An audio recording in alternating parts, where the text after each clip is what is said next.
दोस्तों, मनुष्य का बुरा समय अच्छे अच्छों को तोड़ कर रख देता है, जिसमें बड़े से बड़े भक्त का विश्वास भी अक्सर डोलने लगता है। परिणाम स्वरूप ढेरों लोग ईश्वर को त्याग नास्तिक तक बन जाते हैं। उन्हें तो ये भी समझ नहीं आता कि आखिर ये सब हो क्या रहा है। एक सत्य कहता हूं कि जो भी मनुष्य प्रतिदिन भगवान की पूजा भक्ति करता है, उनमें से अधिकतर, ध्यान रहे मैं सभी को नहीं कह रहा, यहां मैं अधिकांश यानी अधिकतर की बात कर रहा हूं, कि दिमाग में बस एक ही बात चलती रहती है कि उनका पूरा जीवन सदा सुखमय बना रहे, यानी उनके जीवन में बस सुख ही सुख हो और यह समस्त दुनिया उन्हीं के अनुसार चले, अर्थात जो वो चाहते हैं जीवन में वही हो, उनकी समस्त इच्छाएं पूर्ण हो। परंतु प्रश्न तो ये है कि अगर सभी लोग सुख ही चाहते हैं तो फिर उनके हिस्से में आने वाला दुख कौन झेलेगा। दोस्तों, आज के वीडियो का संबंध हम सभी से है, अतः वीडियो को दिल लगाकर अंत तक देखिएगा और अपनी राय भी दर्ज करिएगा। अगर अभी तक आपने चैनल स्पिरिचुअल कुमार को सब्सक्राइब नहीं किया है तो फिर अविलंब इस कार्य को करके हमसे जुड़ जाइएगा और अपने जीवन को सुखी बनाइएगा। मेरी माने तो सुख भोगने का असली मजा तभी आता है जब हमने दुखों का स्वाद भी चख रखा हो। ठीक वैसे ही जैसे भोजन के बाद मीठा, तो ढेरों मीठा खाने के बाद थोड़ा बहुत खट्टा खाना अच्छा लगता है, क्योंकि अगर हम दुख और परेशानियों को झेल रहे हैं तो फिर आने वाले सुख की कल्पना मात्र से ही हमारा मन मोर की तरह नाचने लगता है। सच कहूं तो इससे हमें उन बातों की भी कद्र होती है जिन्हें अक्सर हम तुच्छ मान बैठते हैं, जैसे कि भूखे को अन्न की कद्र है, जिसके तन पर कपड़ा ना हो उसे कपास के एक एक रेशे की कद्र होती है, और जो प्यास से मर रहा हो तो उसे पानी की एक एक बूंद की शक्ति का अंदाजा होता है। तो जो जीवन में अकेला हो उसे बच्चों की किलकारियों और परिवार की कद्र होती है, क्योंकि ऐसा कोई भी नहीं जिसे भगवान ने मात्र दुख या फिर केवल सुख ही दिए हों। बावजूद इसके आज की दुनिया तो भ्रम में ही जीती है। अब ऐसी दुनिया के लिए मैं क्या ही कहूं।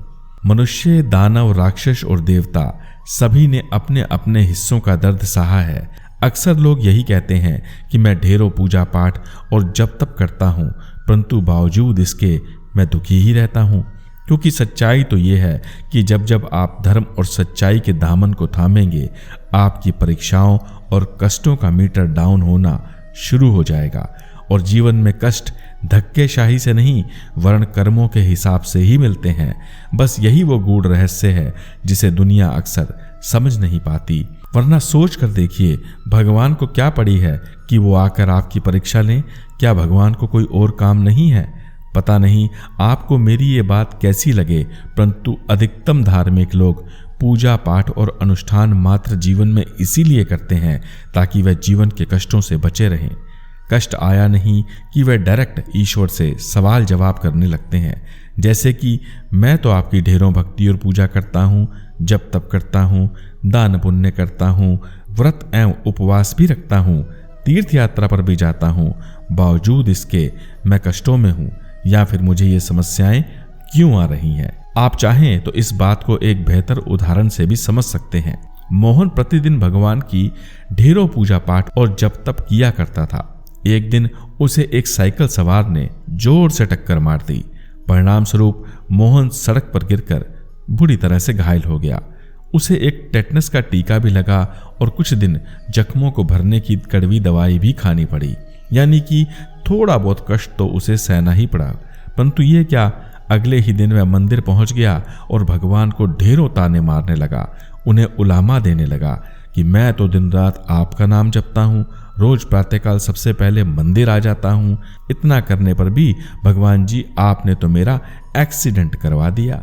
जिस पर रात को भगवान उसके सपने में आए और उसे एक्सीडेंट का असली वाला पूरा मंजर दिखाया और समझाया कि भाई मोहन, ये कोई छोटा मोटा एक्सीडेंट नहीं था। वहां आना तो रोडवेज के एक भारी भरकम ट्रक ने था, जिसकी एक ही टक्कर से तुम्हारा फलूदा बन जाता, अर्थात तुम्हारी मृत्यु तक हो सकती थी। चूंकि तुम मेरा प्रतिदिन पूजा पाठ, नाम जाप और धर्म कर्म करते हो, तो आज तुम एक छोटी सी साइकिल की टक्कर में ही छूट गए। फलस्वरूप तुम्हें मामूली सी चोट आई, जरा सोच के देखो, अगर सामने से साइकिल की जगह ट्रक आ जाता तो तुम्हारा क्या हाल होना था। जब इस तरह भगवान ने मोहन को सारा नजारा दिखाया तो मोहन की बुद्धि ठिकाने पर आ गई कि साइकिल वाले थोड़े से कष्ट ने आज उसे मृत्यु से बचा लिया। तो दोस्तों, सत्य यही है कि भगवान जब जब आपकी परीक्षा लेते हैं, आपके साथ ऐसा ही बहुत कुछ होने लगता है। जैसे कि जीवन में कष्ट बढ़ने लगते हैं, आप जो भी पासा फेंकेंगे वह अक्सर उल्टा ही पड़ेगा, काम बनने को नहीं आएगा। महसूस होगा कि दुनिया के सबसे दुखियारे और बदनसीब इंसान आप ही हैं। और जब भी आपके साथ ऐसा कुछ जीवन में पेश आने लगे तो समझ लीजिएगा कि ईश्वर आपको इस लायक बना रहे हैं कि आप आने वाले कल की चुनौतियों को चुटकियों में निपटा सकें। क्योंकि भगवान ना तो मनुष्य के जीवन में कभी दुखों को कम करते हैं और ना ही किसी के दुखों को समाप्त इत्यादि करते हैं, परंतु आपको कोई ना कोई इशारा अथवा संदेश तो वो अवश्य देते ही हैं कि वक्त रहते संभल जाओ तो ठीक है, वरना फिर एक दिन मामला बिगड़ भी सकता है। अर्थात होगा वही जो आपके कर्मों में लिखा होगा। यहाँ समझने वाली बात यह है कि दुख और कष्ट उस पाठ्यक्रम की तरह है जिसे आपको परीक्षा से पहले पढ़ना ही पड़ता है। क्योंकि जिस दिन आप में कष्टों को सहने की क्षमता आ गई, आप जीवन के राजा और सुख आपका गुलाम होगा। और ये झूठ नहीं है, आप इस बात को भले ही लिख कर रख लीजिए। आप चाहें तो इसे कुछ यूं भी समझ सकते हैं। एक दिन मोहन ने देखा कि उसका मित्र सोहन मिर्ची खा रहा है, और जैसे ही सोहन को मिर्ची लगी, उसने निकट रखी हुई गुड़ की डली को अपने मुंह में रख लिया और उसे खा लिया, जिससे उसको तुरंत ही आराम मिला। तब मोहन ने सोहन से पूछा, क्या मिर्ची का तीखापन अभी तक तुम्हारे मुंह में है अथवा वह समाप्त हो गया है? जिस पर सोहन ने सरलता से बताया, नहीं, ऐसा बिल्कुल नहीं है। संभव है कि मिर्ची का तीखापन तो अभी भी उतना ही हो, परंतु गुड़ की डली ने मुझे मिर्ची के तीखेपन से लड़ने की क्षमता और शक्ति प्रदान करती है। अतः मुझे ऐसा लग ही नहीं रहा कि मैंने कभी कोई कड़वी मिर्च भी खाई थी। ठीक इसी तरह भगवान आपको जीवन में इतनी क्षमता, शक्ति और सामर्थ्य तो देते ही हैं कि आने वाला दुख आपको कभी भी दुख ना लगे, जिससे सुख और दुख में संतुलन बना आप एक अच्छे जीवन को जी सकें। अतः जितनी जल्दी हो सके आप भगवान को दोष देना बंद कर दीजिए और स्वयं के कर्मों पर ध्यान दीजिए। प्रश्न तो ये भी उठता है कि भगवान परीक्षा लेते हैं तो उससे पूर्व कुछ संकेत तो हमें अवश्य देते ही होंगे कि आपकी परीक्षा होने वाली है अथवा आपके जीवन में कुछ कष्ट आने वाले हैं। इसे आप कुछ यूं भी समझ सकते हैं। मानकर चलिए कि आपको जोरों से भूख लगी है, पेट में चूहे नाच रहे हैं, और जैसे ही आप भोजन करने बैठते हैं, दरवाजे पर कोई मांगने वाला अथवा भूखा जीव आ पहुंचता है। वह जीव कोई भी हो सकता है, जैसे कोई व्यक्ति, आपका पड़ोसी, गाय, कुत्ता या फिर कोई मांगने वाला इत्यादि। तो ऐसे में अगर आपने स्वयं की परोसी हुई थाली उसे परोस दी अर्थात दान में दे दी, तो आपको जीवन का सर्वाधिक पुण्य और शुभ फल प्राप्त होगा। जबकि अमूमन लोग खाना खाते खाते हुए ही मांगने वाले को रसोई में रखा भोजन भिजवा देते हैं। कहने को तो भोजन एक समान है, परंतु दान का फल उसी भोजन से अधिक प्राप्त होगा जो स्वयं आपकी थाली में रखा हुआ था और जो आपने अपनी थाली से निकाल या उसको थाली ही परोस दी। ठीक ऐसा ही पानी पीते वक्त भी हो सकता है या फिर कुछ अन्य वस्तुओं को खाते हुए भी हो सकता है। बस कंडीशन ये है कि आपकी थाली अथवा भोजन जूठा नहीं होना चाहिए। जबकि अनेकों बार तो स्थितियां ऐसी भी बनती हैं कि आपने टिफिन खोला, एक निवाला खाया और मांगने वाला सामने प्रकट हो गया।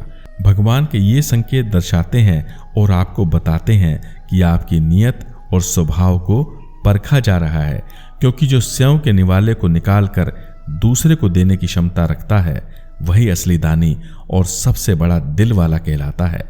मानकर चलिए कि आप कहीं जा रहे हैं, तभी मार्ग में आपको कोई ऐसा व्यक्ति दिखाई पड़ता है जिसके तन पर कम कपड़े हों अथवा कपड़े ना हों और वह ठंड इत्यादि से कांप रहा हो, तो अगर ऐसे में आप खुद का कंबल, गर्म कपड़ा, जैकेट इत्यादि उसको ओढ़ा देते हैं तो आप बहुत ही बड़भागी और दानी कहलाएंगे। वो एक अलग विषय है कि ढेरों मांगने वाले आजकल झूठा स्वांग भी रचते हैं और दान में मिले कंबल, खाने और जूतों इत्यादि को बाजार में बेच देते हैं। ध्यान रहे, ये उनका कर्म है, ना कि आपका, क्योंकि वक्त आने पर न्याय सभी का होता है। भगवान किसी को नहीं छोड़ते, फिर चाहे वो राजा हो या रंक। सनद रहे, जो भी मनुष्य भूखों को खाना खिलाता है, जरूरतमंदों की मदद करता है, उसे ईश्वर की प्रत्येक कृपा और आशीर्वाद खुद ब खुद ही मिलने लगता है। उसके भोजन भंडारे और तिजोरियां दिन पर दिन बड़ी होती जाती हैं, बशर्त कि भगवान पर उसका विश्वास पूर्णतः अडिग हो। उम्मीद है कि आपने भक्त सुदामा जी का नाम तो अवश्य ही सुना होगा, जो भगवान कृष्ण के परम भक्त और अनन्य सखा भी थे। बावजूद इसके सुदामा जी लंबे समय तक निर्धन ही रहे, परंतु ना तो उन्होंने कृष्ण से कभी कुछ मांगा और ना ही कभी उनकी भक्ति को त्याग दिया। कृष्ण से भेंट होने पर भी जब वह द्वारका पहुंचे तो वहां पर भी वह पूरे समय सकुचाते ही रहे, जबकि लोगों ने उन्हें निर्धन जान उनका ढेरों मजाक उड़ाया। परिस्थितियां चाहे कैसे भी रही हों, परंतु कृष्ण नाम के दीपक को सुदामा जी ने अपने हृदय से कभी बुझने नहीं दिया। निर्धन होने के बावजूद सुदामा जी जब भी भोजन करते तो उसका सबसे पहला भोग भगवान कृष्ण को ही लगाते और उनका धन्यवाद भी करते थे। कहते हैं, जिस दिन भगवान कृष्ण की कृपा सुदामा जी पे हुई, उस समय वह फटेहाल द्वारकाधीश यानी भगवान श्री कृष्ण के महल में उनके साथ बैठे थे, जबकि भगवान कृष्ण के चमत्कार और महिमा से सुदामा के गांव में सुदामा का महल तैयार हो रहा था। इसी निश्चल भक्ति भाव और प्रेम के चलते कृष्ण और सुदामा जी को हमेशा एक साथ मिलकर याद किया जाता है। ठीक इसी प्रकार एक बार गोस्वामी तुलसीदास जी को भी घोर शारीरिक पीड़ा हुई। परिणाम स्वरूप उनके शरीर पर अनेकों गहरे घाव होने लगे। जग जाहिर है कि तुलसीदास जी भगवान श्री राम और हनुमान जी के परम भक्त थे। तो जब अनेकों बार पुकारने पर भी हनुमान जी मदद को नहीं आए, तब भी तुलसीदास जी ने हनुमान जी की पूजा कर उनकी भक्ति में लीन रहना अधिक श्रेष्ठ समझा। और कहते हैं, जिस दिन हनुमान जी की कृपा हुई, तुलसीदास जी ने हनुमान शाटिका की रचना कर डाली। एक ऐसा चमत्कारी स्रोत जिसके उच्चारण और पाठ करने मात्र से इंसान को ढेरों शारीरिक कष्ट और रोगों से मुक्ति मिलती है, क्योंकि जो भी मनुष्य प्रतिदिन भगवान को दोष अथवा कर्मों को ही कोसता रहता है, उसका कल्याण कभी भी नहीं होता, वरन उसका तो पतन होता है। और जो मनुष्य ईश्वर को स्वयं के अंग संग सहाई और अपने कर्मों को शुद्ध मानता है, भगवान स्वयं पल प्रतिपल हमेशा उसके साथ ही रहते हैं तथा जीवन के भौतिक सुख प्रदान कर उसके आध्यात्मिक जीवन को भी प्रकाशित करते हैं। स्मरण रहे, सुख और दुख सभी को मिलते हैं। ये तो हमारे जीवन का हिस्सा और वो मुख्य प्रसाद है जो हमें मिलकर ही रहना है। अतः खुद के शुभ एवं अशुभ कर्मों के लिए भाग्य और भगवान को दोषी ठहराना बंद कर दीजिए और वीडियो में कही गई बातों को अमल में लाइए। अगले वीडियो तक के लिए विदा। शिव आपका कल्याण करें, यही मेरे श्री महादेव जी से बारंबार प्रार्थना है। ओम नमः शिवाय। हर हर महादेव, हर हर महादेव, हर हर महादेव।